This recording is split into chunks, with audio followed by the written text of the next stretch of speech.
పటాన్చెరు మండలం పాషమైలారంలో Sigachi chloro chemicals లో ఈ రోజు ఉదయం 9:18 ప్రాంతంలో పెద్ద ఎత్తున బ్లాస్టింగ్ శబ్దముతో పేలుడు సంభవించినట్టు తెలుస్తా ఉంది. అయితే ఆ పేలుడు సంభవించినప్పుడు దాదాపు 2 కిలోమీటర్ల దూరంలో ఉండే బస్సులు అనేక వాహనాల అద్దాలు కూడా పగిలిపోయినట్టుగా, అంటే చాలా భూమి కంపించేంత శబ్దం సౌండ్ వచ్చింది. ఆ శబ్దం వచ్చినప్పుడు, ఆ బ్లాస్ట్ జరిగినప్పుడు కంపెనీలో మరి ఇక్కడ పనిచేస్తున్నటువంటి వర్కర్స్ చెప్తున్న దాని ప్రకారంగా 110 మందికి పైగా పనిచేస్తున్నారని, మరో 30 మంది ఆఫీస్ స్టాఫ్ పనిచేస్తున్నారని, 140 మంది వరకు కంపెనీలో పనిచేస్తున్నట్టుగా పేలుడు సంభవించినప్పుడు బయటకు పరిగెత్తుకి వచ్చినటువంటి వాళ్ళు కానీ, ఆ పేలుడు సంభవించినప్పుడు డ్యూటీలో ఉన్న ఒకరిద్దరిని కలిసినప్పుడు వాళ్ళు చెప్తా ఉన్నారు. దాదాపు 140 మంది వరకు కంపెనీలో ఆ నిమిషానికి పనిచేస్తున్నారని. కంప్లీట్ స్లాబ్ అంతా కూడా పడిపోయి నేలమట్టం అయిపోయినటువంటి పరిస్థితి ఉంది. ఇప్పటి వరకు అధికారులు చెప్తున్న దాని ప్రకారంగా 8 మంది మరణించారని, దాదాపు 26 మందిని ఆసుపత్రికి తరలించామని అధికారులు చెప్తా ఉన్నారు. మరి 8 + 26 అంటే 34 మంది.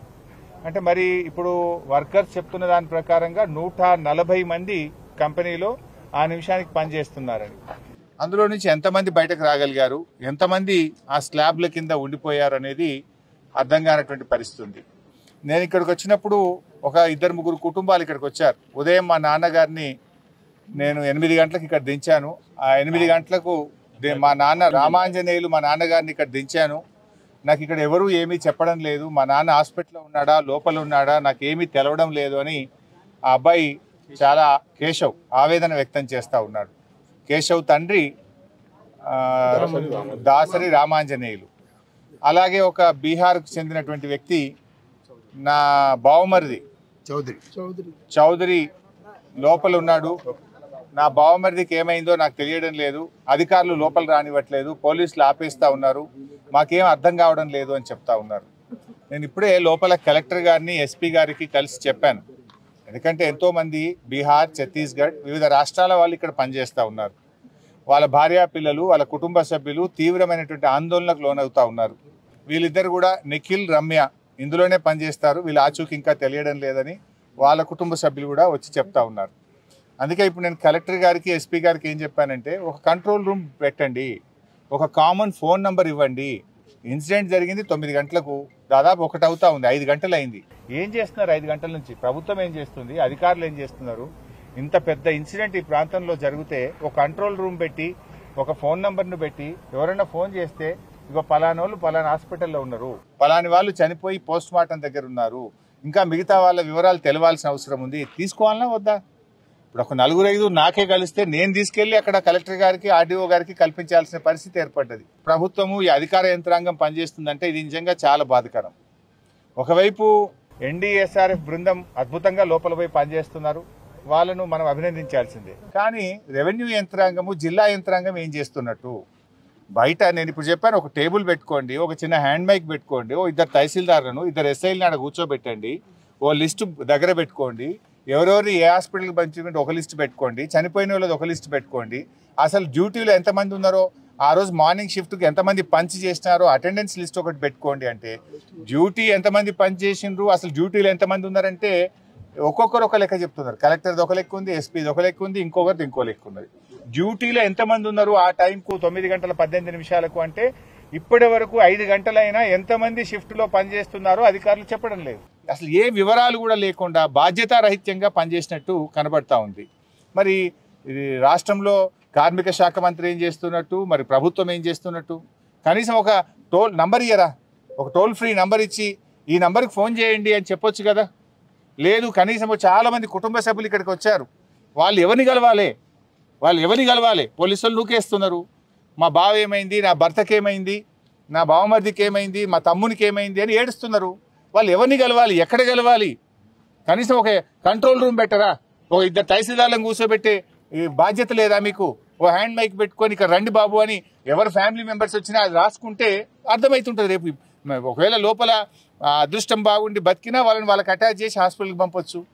ఇంకా బాధ కలిగేది ఏంటంటే, ఈ చిన్న ప్రైమరీ కేర్ హాస్పిటల్లో జాయిన్ చేసినారు, జరిగిందేమో బాంబ్ బ్లాస్ట్.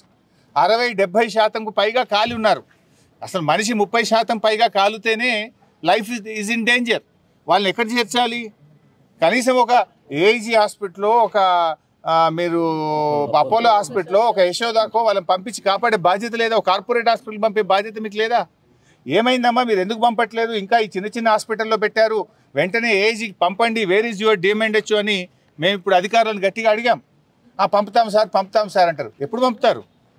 మీకు ఆ మొదటి గంట అనేది చాలా విలువైనటువంటిది. ఆ మొదటి గంట 2 గంటల్లో మీరు కరెక్ట్గా ట్రీట్మెంట్ అందించగలిగితే ప్రాణాలు కాపాడగలుగుతాం. Golden hour, you are missing the golden hour. ఇప్పటిగా చిన్న చిన్న ఆసుపత్రుల్లో వేశారు, కనీసం అక్కడ స్పెషలైజ్డ్ డాక్టర్స్ ఉండరు. వాళ్ళని ముఖ్యమైన కార్పొరేట్ హాస్పిటల్ పంపించి వాళ్ళ ప్రాణాలు కాపాడే బాధ్యత ప్రభుత్వానికి, యాజమాన్యానికి లేదా? అంటే పూర్తిగా బాధ్యత రహిత్యం. వాళ్ళను మంచి ఆసుపత్రికి పంపడంలో ఫెయిల్ అయిపోయారు. వాళ్ళకి కనీసం సమాచారం అందించడంలో ప్రభుత్వం ఫెయిల్ అయిపోయింది. ఎంతమంది డ్యూటీలో ఉన్నారంటే చెప్పే పరిస్థితి లేదు, బయటకు వచ్చారంటే చెప్పే పరిస్థితి లేదు. అంతా గందరగోళమైన పరిస్థితి. ఇది పూర్తిగా రాష్ట్ర ప్రభుత్వ వైఫల్యం. ఇక్కడ కనీసం ఇంత పెద్ద బ్లాస్ట్ అయింది, ఒక ఫస్ట్ ఎయిడ్ సెంటర్ అనే పెట్టాలి కదా, ఆక్సిజన్ పెట్టి వాళ్ళని తీసుకువెళ్లాల్సిన బాధ్యత లేదా? Totally responsible. ఇది పాశమైలారం ఇండస్ట్రియల్ ఏరియాలో వరుసగా ఇది 3వ సంఘటన. ఈ ప్రభుత్వం వచ్చిన తర్వాత హత్నూర మండలంలో కూడా ఆ మధ్య ఒక బ్లాస్ట్ జరిగితే ఐ థింక్ 5 అనుకుంటా, ఆ రోజు 5 చనిపోయారు. మరి ఏం వరుసగా బ్లాస్ట్లు జరిగి ఇంతమంది మరణిస్తూ ఉంటే ఈ ప్రభుత్వానికి ఒక బాధ్యత లేదా? Is it not your responsibility to take care? ఈ సంఘటనల మీద విచారణ జరపండి. ఈ బ్లాస్ట్ ఎందుకు జరిగింది? ఈ బ్లాస్ట్లో ప్రభుత్వ అధికారుల నిర్లక్ష్యం ఉంది. సేఫ్టీ మెజర్స్ తీసుకోవడంలో ప్రభుత్వం పూర్తిగా ఫెయిల్ అయిపోయింది. ప్రభుత్వం ఎక్కడ కూడా బాధ్యత రహిత్యంగా ఉండడం వల్లనే ఈ వరుస సంఘటనలు జరుగుతూ ఉన్నాయి. మేనేజ్మెంట్ మీద కూడా కఠినమైన చర్యలు తీసుకోవాలి. దీని మీద పూర్తి స్థాయి విచారణ జరపాలి. చనిపోయిన కుటుంబాలకు ₹1 కోటి ఎక్స్గ్రేషియా అందించాలి. మరి గాయపడ్డ వారికి ప్రభుత్వం కార్పొరేట్ వైద్యాన్ని అందిస్తూ వారి కుటుంబాలకు ₹50 లక్షల ఎక్స్గ్రేషియా ఇవ్వాలని బీఆర్ఎస్ పార్టీ పక్షాన డిమాండ్ చేస్తారు. స్థానిక మంత్రి, కలెక్టర్ అందరు లోపలనే ఉన్నారు. మరి లోపం ఎందుకు జరుగుతుంది? ఎందుకు కోఆర్డినేషన్ మిస్ అవుతుంది? లోపల మినిస్టర్ గారు అయితే నాకు కనబడలేదు. కలెక్టర్ గారు నేను అడిగాను, ఎంతమంది కలెక్టర్ గారు షిఫ్ట్ లో ఉన్నారు అంటే తెలియదు. మార్నింగ్ షిఫ్ట్ లో ఎంతమంది డ్యూటీలో ఉన్నారు? There is no answer from collector. ఏం జరుగుతుంది అంటే ఎవరి దగ్గర మీడియాకు ఒక ఫోన్ నెంబర్ ఇవ్వండి, సో దట్ వాళ్ళ బంధుమిత్రులు ఫోన్ చేస్తారు. Release a phone number. ఎవరన్నా ఉంటే వాళ్ళు ఎవరికి ఫోన్ చేయాలి, ఎక్కడ ఫోన్ చేయాలి? కార్మికులు, పేదవాళ్ళు పొట్ట చేత పట్టుకొని బతకడం కోసం బీహార్ నుంచి, ఉత్తర భారతదేశం నుంచి వచ్చి ఇక్కడ పనిచేస్తున్నారు. వాళ్ళు ఎంత ఆందోళనలో ఉంటారు, వాళ్ళకి ఎంత టెన్షన్ ఉంటుంది. వాళ్ళు ఏ నెంబర్కి మాట్లాడాలి, వాళ్ళు ఇక్కడ రావాలంటే ఎన్ని గంటలు పడుతుంది? ఒక నంబర్ను డిక్లేర్ చేస్తే మీడియాలో వస్తే వారి బంధుమిత్రులు దేశంలో ఎక్కడున్నా, హైదరాబాద్లో ఉన్నా, ఇక్కడ పనిచేసే వాళ్ళైనా ఆ నంబర్కి ఫోన్ చేసి మాట్లాడగలుగుతారు. ఇంతవరకు ఒక నంబర్ ఇయ్యారు మీరు, ఇంతవరకు ఒక కంట్రోల్ రూమ్ పెట్టరు. ఇంత మేజర్ ఇన్సిడెంట్ జరిగితే గవర్నమెంట్ ఏం చేస్తున్నట్టు? అంటే ఇక్కడ వచ్చి నిలబడడం కాదు కదా, సహాయక చర్యల్లో ముమ్మరంగా జరగాలి. తీవ్రంగా గాయపడ్డ వాళ్ళను కార్పొరేట్ ఆసుపత్రికి తీసుకుపోవాలి, అది జరగదు. కంట్రోల్ రూమ్ పెట్టరు, ఒక ఫోన్ నెంబర్ ఇయ్యరు. ఏం జరుగుతుంది అన్నట్టు చేస్తున్నాం. అందరినీ కంట్రోల్ చేయడం, లోపలికి వెళ్ళి పోనీయకుండా ఆపడం, ఇది కాదు కదా.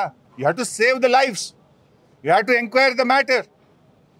ఎంక్వైరీ చేసి కఠినమైన చర్యలు తీసుకొని పునరావృతం కావద్దు. ఇది పాశమైలారంలో ఈ ఏడాదిలో 3వ సంఘటన. ఇది టోటల్గా బాధ్యత. ఇప్పుడు ఏమైంది, మీకు లేబర్ డిపార్ట్మెంట్ కానీ, హెచ్ఎల్ డిపార్ట్మెంట్ కానీ వాళ్ళు రెగ్యులర్ ఇన్స్పెక్షన్స్ చేయాలి, రెగ్యులర్గా మానిటర్ చేయాలి. ఇలా ప్రజల జీవితాలతో, ప్రాణాలతో చెలగాటం ఆడలేం కదా. సంఘటన జరిగి 4 గంటలు అవుతుంది, 90 మంది లోపల చిక్కుకున్నారు. ఐజీ చెప్తున్నారు ఎంతమంది చిక్కుకున్నారు? ఈ ప్రాంతంలో పరిశ్రమల్లో స్కిల్ వర్కర్ గా పనిచేస్తున్నారు. డెఫినెట్ గా అండి. ఇప్పుడు బాధ కలిగేది ఏంటంటే వర్కర్స్ ఏమో ఇంకా 80-90 మంది లోపల ఉన్నారు అని పాపం వర్కర్స్ చెప్తున్నారు. ఎగ్జాగరేట్ చేయొద్దు. ఒక బాధ్యతాయుతమైన ప్రజాప్రతినిధిగా మేము తొందరపడి మాట్లాడొద్దని మేము మాట్లాడట్లేదు.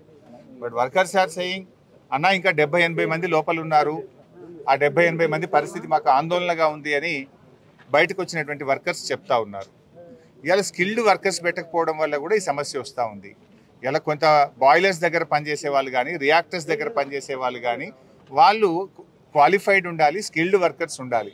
కొంతమంది అడ్డా కూలీలను తెచ్చి ఓవరాల్గా దీని మీద పూర్తి స్థాయి విచారణ జరిపి ఈ కుటుంబాలని ఆదుకోవడంతో పాటు భవిష్యత్తులో ఇటువంటి పునరావృతం ఫైర్ స్టేషన్స్ కూడా, ప్రత్యేకమైన ఫైర్ స్టేషన్స్ కూడా పెట్టి ఇటువంటి సంఘటనలు జరిగినప్పుడు వెంటనే రెస్క్యూ ఆపరేషన్ జరిగే విధంగా కూడా ఆలోచించాలని ప్రభుత్వాన్ని ఇప్పుడు ఇక్కడ జరుగుతున్న లోపం మీద ఇంకా మీ తదుపరి కార్యాచరణ ఏ విధంగా ఉంటుంది? మేము తొందరపడం భాయ్ సాబ్, ఎందుకంటే ఒకవైపు రెస్క్యూ ఆపరేషన్ జరుగుతూ ఉంటే ఎక్కువ పొలిటికల్గా మాట్లాడడం కూడా బాధ్యత అనిపించుకోదు. మేము మొత్తం ఇదంతా రెస్క్యూ ఆపరేషన్స్ అయిపోయిన తర్వాత in detail we will respond. అసలైన తొలి వెలుగు. ఫాలో వాట్సాప్ @తొలి వెలుగు official.